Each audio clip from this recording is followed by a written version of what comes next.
Hi hello నమస్తే welcome to SV electronics. ఈరోజు మన దగ్గర ఒక సామ్సంగ్ 40 ఇంచెస్ ఎల్ఈడి టీవీ అయితే ఉంది. సో ఇందులో ఏం ప్రాబ్లం అని చూసుకోవడానికి నేను ఇక్కడ టీవీని అయితే ఆన్ చేసుకుంటున్నాను. టీవీ ఆన్ చేయగానే మనకి ఇక్కడ స్టాండ్ బై ఇండికేటర్ అయితే చూడడానికి దొరుకుతా ఉంది. ఇది వచ్చేసి రెడ్ ఎల్ఈడి ఇండికేట్ చేస్తా ఉంది. ఇది ఇప్పుడు స్టాండ్ బై కండిషన్ లో ఉంది. ఇక్కడ స్టాండ్ బై రిలీజ్ చేసుకోవడానికి ఎంత ట్రై చేసినా గానీ ఇది స్టాండ్ బై నుంచి అయితే రిలీజ్ అవ్వట్లేదు. సో దానికోసం పవర్ సప్లై చెక్ చేసుకుంటున్నాను. ఇక్కడ మనకి పవర్ సప్లై లో మెయిన్ వోల్టేజ్ వచ్చేసి 13 వోల్ట్ అయింది. 13 వోల్ట్ ఇక్కడ వస్తా ఉంది. 12.8 రీడింగ్ అయితే మీటర్ లో చూపిస్తా ఉంది. సో నెక్స్ట్ ఇక్కడ పవర్ సప్లై ని కంప్లీట్ గా ఓకే ఉందా లేదా అని చెక్ చేసుకోవడానికి నేను ఇక్కడ మదర్ బోర్డ్ నుంచి కనెక్టర్ అయితే తీసేస్తున్నాను. కనెక్టర్ తీయగానే మీరు ఇక్కడ చూడొచ్చు బ్యాక్ లైట్ అనేది ఆన్ అయింది. అంటే ఇప్పుడు మొత్తం మన పవర్ సప్లై 100% ఓకే ఉంది అనేసి మనం ఇక్కడ కన్ఫర్మ్ చేసుకోవచ్చు. సో మళ్ళీ అది కనెక్టర్ అయితే మదర్ బోర్డ్ కి కనెక్ట్ చేసేసాను.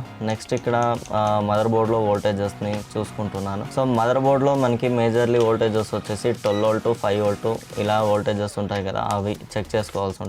ఫస్ట్ నేను ఇక్కడ 5 వోల్ట్ అయితే చెక్ చేసుకున్నాను. 5 వోల్ట్ ఓకే ఉంది. నెక్స్ట్ వచ్చేసి మనకి 12 వోల్ట్ వస్తేనే మనకి ఇక్కడ 5 వోల్ట్ వచ్చేది. సో ఇది 13 వోల్ట్ కూడా మనకి ఓకే ఉంది. నెక్స్ట్ 3.3 సహా ఓకే ఉంది. మళ్ళీ నేను ఇక్కడ వేరే పాయింట్స్లో వోల్టేజెస్ చెక్ చేసుకుంటున్నాను. 1.41 వోల్ట్ కూడా మనకి ఇక్కడ 100% ఓకే అయితే ఉంది. సో నెక్స్ట్ వోల్టేజ్ వచ్చేసి 5 వోల్ట్. మళ్ళీ అది నెక్స్ట్ రెగ్యులేటర్ దగ్గర చెక్ చేసుకున్నాను, అక్కడ కూడా ఓకే ఉంది. ఇక్కడ 1.8 వోల్ట్ కూడా మనకి వస్తూ ఉంది. బిఫోర్ స్టాండ్ బై మనకి 1.8 వచ్చిందంటే నాకంతూ ఫస్ట్ సాఫ్ట్వేర్ మీద అయితే డౌట్ వస్తుంది. సో దానికోసం ఈ ప్రోమ్ ఐసీని అయితే ఓపెన్ చేసుకుంటున్నాను. ఈ ప్రోమ్ ఐసీ రిమూవ్ చేసేసి ఇందులో సాఫ్ట్వేర్ వేసి చూసుకుందాం.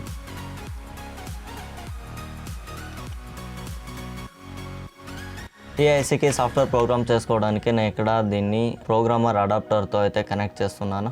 ఈ అడాప్టర్ని మళ్ళీ ఇక్కడ ప్రోగ్రామర్కి కనెక్ట్ చేసేద్దాం. కనెక్ట్ చేసి దీనికి సాఫ్ట్వేర్ ప్రోగ్రామ్ చేసుకున్న తర్వాత మళ్ళీ ఐసీని అయితే బోర్డ్కి వేసుకుంటున్నాను. ఇప్పుడు మన ఈ ప్రోమ్ ఐసీ బోర్డ్తో కనెక్ట్ అయితే అయిపోయింది. ఇప్పుడు మళ్ళీ ఇంకొకసారి మనం టీవీని అయితే ఆన్ చేసి చూసుకుందాం.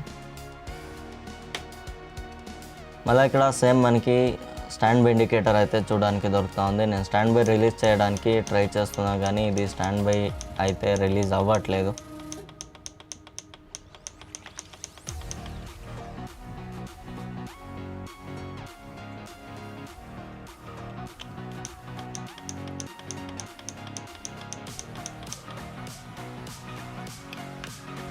సెన్సార్ ఏమైనా ప్రాబ్లం ఉందా అని చూసుకోవడానికి సెన్సార్ కనెక్టర్ని అయితే రిమూవ్ చేశాను. సెన్సార్ కనెక్టర్ రిమూవ్ చేసి మళ్ళీ సెన్సార్ కనెక్ట్ చేశాను. మెయిన్ ఏసీ ఏమైనా హీట్ అవుతా ఉందా అని కూడా చెక్ చేసుకున్నాను. మెయిన్ ఏసీ ఏమంతగా హీట్ అవ్వట్లేదు. So normal temperature, normal working temperature అయితే ఉంది. నేను మళ్ళీ ఇక్కడ స్టాండ్ బై రిలీజ్ చేసి చూసుకుంటున్నాను. అయినా ఏమీ యూజ్ అయితే కావలేదు. సో ఇందులో మదర్ బోర్డ్లో వేరే ఏం ప్రాబ్లం ఉండొచ్చు అని చూసుకోవడానికి నేను ఇక్కడ మదర్ బోర్డ్ని అయితే ఓపెన్ చేసుకుంటున్నాను.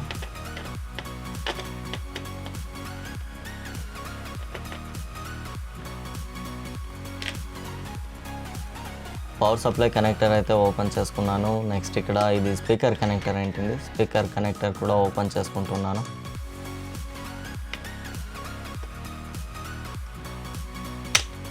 నెక్స్ట్ ఇక్కడ ఇండికేటర్ కనెక్టర్ కూడా ఓపెన్ చేసుకున్నాను. మీరు ఇక్కడ చూడవచ్చు, ఇదేం బీజీఎం ఐసీఎం కాదు, నార్మల్ ఐసీనే ఉంది. దీంట్లో మనకి బోర్డులో చూసుకుంటే ఎటువంటి బర్నింగ్ అని అలాంటివి అయితే ఏమీ లేదు. సో దానికోసం నేను ఇక్కడ టెస్టింగ్కి వేరే బోర్డ్ని వేసి కనెక్ట్ చేసి చూసుకుంటున్నాను. అన్ని కనెక్టర్స్ ఇక్కడ కనెక్ట్ చేసుకుంటున్నాను.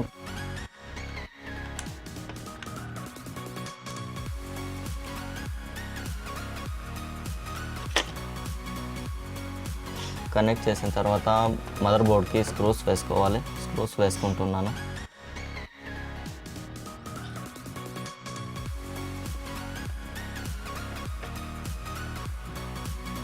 మదర్ బోర్డ్ అయితే కనెక్ట్ అయింది. సో దీన్ని ఇప్పుడు ఆన్ చేసి చూసుకుందాం. మీరు ఇక్కడ చూడవచ్చు, స్టాండ్ బై నుంచి అయితే రిలీజ్ అయింది.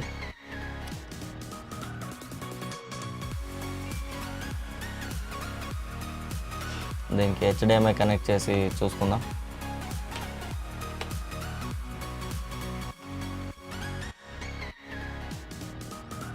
మనకి ఇక్కడ HDMIలో పిక్చర్ కూడా చూడడానికి దొరుకుతా ఉంది. సో ఇది టీవీ మొత్తం ఇప్పుడు కంప్లీట్ వర్కింగ్ కండిషన్లో ఉంది. ఇలా స్టాండ్ బై కండిషన్లో ఏదైనా టీవీస్ వస్తే మనం ఈజీగా స్టాండ్ బై రిలీజ్ ఎందుకు అవ్వట్లేదు అని ఈజీగా ఈ 2 పాయింట్స్లో తెలుసుకోవచ్చు. ఫస్ట్ పవర్ సప్లై అంతా కంప్లీట్ ఓకే ఉంది అని కన్ఫర్మ్ చేసుకున్న తర్వాత మదర్ బోర్డ్లో జస్ట్ 3.3 మళ్ళీ 1.8 వోల్ట్ అయితే చెక్ చేసుకుంటే చాలు. స్టాండ్ బై రిలీజ్ అయ్యేకి ముందు 1.8 అనేది జనరేట్ అవ్వదు. స్టాండ్ బై రిలీజ్ అయిన తర్వాతే 1.8 అనేది జనరేట్ అవుతుంది. సో ఆ టైంలో మనం ఏం చేసుకోవాలి అంటే 1.8 వోల్టేజ్ చూసుకున్నట్లయితే చాలు. స్టాండ్ బై రిలీజ్ అయ్యేదానికి ముందు 1.8 వచ్చినట్లయితే మోస్ట్ ఆఫ్ ది టైంలో సాఫ్ట్వేర్ ఇష్యూ ఉంటుంది. సాఫ్ట్వేర్ వేసి ఒకసారి చెక్ చేసుకుంటే మళ్ళీ అది సేమ్ 1.8 వస్తూ ఉంది అనేది అయితే 100% ప్రొసెసర్ అయితే ఇష్యూ ఉంటుంది. సో ఆ టైంలో ప్రొసెసర్ అవైలబుల్ ఉంటే మనం ప్రొసెసర్ని అయితే రీప్లేస్ చేసి రెడీ చేసుకోవచ్చు. దీనికి ముందు చాలా వీడియోస్లో సేమ్ థియరీతో సేమ్ బోర్డ్స్ని చాలా రిపేర్ చేసి అయితే వీడియోస్ పెట్టాను. మీరు ఆ వీడియోస్ కూడా చెక్ చేసుకోవచ్చు. ఇన్ కేస్ మనకి ప్రొసెసర్ అయితే అవైలబిలిటీ లేదు అన్నట్లయితే మాత్రం మనం బోర్డ్ రీప్లేస్ చేయాల్సి ఉంటుంది. సో ఇదైంది ఈరోజు వీడియో. చూసారు కదా, ఇంత సింపుల్ ట్రిక్తో మనం మదర్ బోర్డ్లో ఎటువంటి ప్రాబ్లమ్స్ అయినా ఈజీగా సాల్వ్ చేసుకోవచ్చు. నెక్స్ట్ వీడియోలో ఇంకొక టీవీ రిపేర్ వీడియోతో పాటు నేను మీ ముందు అయితే ఉంటాను. అంతటి వరకు టేక్ కేర్, బై.